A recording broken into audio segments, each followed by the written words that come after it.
Hello everyone, সবাইকে night Riders ফ্যামিলির official YouTube চ্যানেলে সবাইকে স্বাগত। তো গতদিন আমরা যে ভিডিওটা আপলোড করেছিলাম যে নাইট রাইডার্সের ব্যাটিং ডিপার্টমেন্ট এবং তার ডেপথ নিয়ে, তাতে আমাদের কাছে বেশ ভালো রেসপন্স এসেছে। বহু মানুষজন তাতে কমেন্ট করেছে, তারা নিজস্ব মতামত জানিয়েছে। তো আজকে তাই ভাবলাম যে বোলিং ডিপার্টমেন্ট নিয়ে একটুখানি কথা বলা যাক। তো গত ভিডিওর মতো তোমরা আমাদের পাশে থেকো, আমাদের নতুন ইউটিউব চ্যানেল সাবস্ক্রাইব করে দিও, লাইক করো এবং যারা ক্রিকেট ভালোবাসে সেই ফ্যান্সদের মধ্যে শেয়ার করে দিও। এবং অবশ্যই আমরা আমাদের চেষ্টার কোনো ত্রুটি রাখবো না, যাতে আরও ভালো কোনোভাবে এডিট করা যায়, আরও ভালো ভিডিও তোমাদের সামনে আনতে পারা যায়। তো আজকের ডিসকাশন নাইট রাইডার্সের বোলিং ডিপার্টমেন্ট। তো গতকাল আমরা শেষ করেছিলাম, বা গত ভিডিওতে আমরা শেষ করেছিলাম নাইট রাইডার্সের ব্যাটিং ডিপার্টমেন্ট নিয়ে।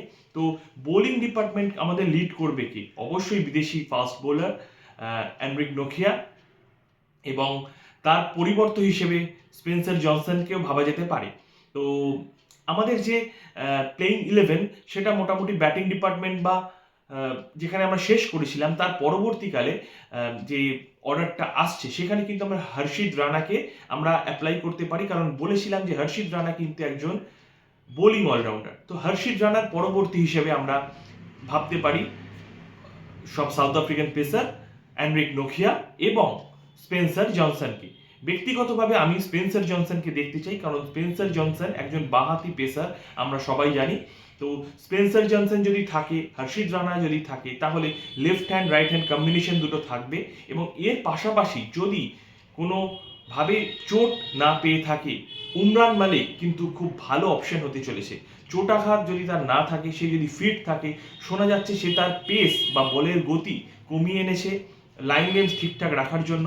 তো উমরান মালিককে আমি কিন্তু দেখতে চাই, কিন্তু এর পাশাপাশি যদি উমরান মালিক দলে অন্তর্ভুক্তি আসে, তো সেক্ষেত্রে কোপ পড়তে পারে বৈভব আরোরা। তো সেক্ষেত্রে আমাদের একটুখানি কম্প্রোমাইজ করতে হবে বোলিং ডিপার্টমেন্টে। হর্ষিত রানা, নোকিয়া অথবা স্পেন্সার জনসন, তারপর আসতে পারে উমরান মালিক।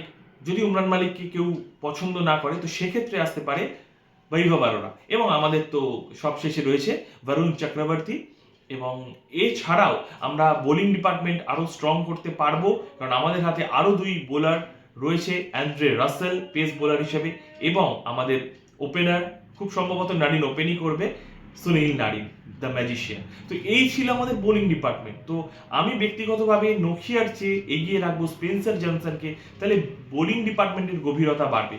কিন্তু যেহেতু এক্সপিরিয়েন্স প্লেয়ার, তো ফার্স্ট প্রায়োরিটি অবশ্যই থাকবে এনরিক নোকিয়ার দিকে, এবং তার পরবর্তী সেকেন্ড চয়েসে স্পেন্সার জনসন। তো এই ছিল বোলিং অল ওভার ডিপার্টমেন্টটা। এবং যদি ইম্প্যাক্টের কথা বলা যায়, তো ইম্প্যাক্ট যদি স্পিন ডিপার্টমেন্টে কাজ করে, তো ইম্প্যাক্ট হিসেবে কিন্তু অনুকূল সুধাকর রয় আমাদের আরেকটা বোলিং অপশন রয়েছে, যেখানে স্পিন ওরিয়েন্টেড পিচ হবে, যেখানে স্পিন সহায়ক উইকেট হবে, সেখানে তার বাঁহাতি অফ স্পিনটা কিন্তু বেশ কার্যকর হবে। তো কাজেই আমরা তাকেও কিন্তু আউট অফ সিলেবাস রাখতে পারি না, ইনক্লুড করে রাখতে পারি।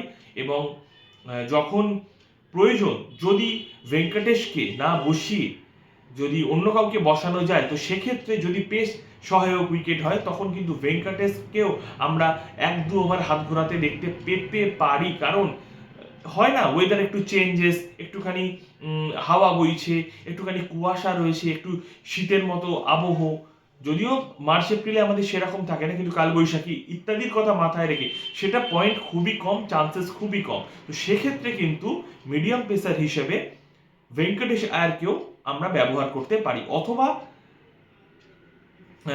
অনুকূল সুধাকর রায় স্পিন সহায়ক উইকেটের জন্য। তো আমরা ধরেই রাখতে পারি অনুকূল সুধাকর রায়, কারণ আমাদের এখানে ভেঙ্কটেশকে বেশ কয়েক বছর ধরে বোলিং ডিপার্টমেন্ট সামলাতে দেখা যাচ্ছে না, তাকে ব্যাটিংটাই মন দিয়ে করার জন্য নাইট ম্যানেজমেন্ট ভেবে রেখেছে। তো এই ছিল আমার ওভারঅল আপডেট। যদি লাস্ট অ্যান্ড ফাইনালাইজ লিস্ট করতে বলে, তো আমি হর্ষিত রানাকে চাই নাম্বার 1, এবং তারপরে আমি চাই স্পেন্সার জনসন, তারপরে চাই উমরান মালিক অথবা বৈভব আরোরা এবং বরুণ চক্রবর্তী। এই থাকবে আমার ডিপার্টমেন্ট। এইবার প্লাস মাইনাস তো হবেই। প্রতিটা ম্যাচ যেমন এনরিক নোকিয়াকে খেলানো হবে না, সেরকম প্রতিটা ম্যাচ স্পেন্সার জনসনকেও খেলা হবে না।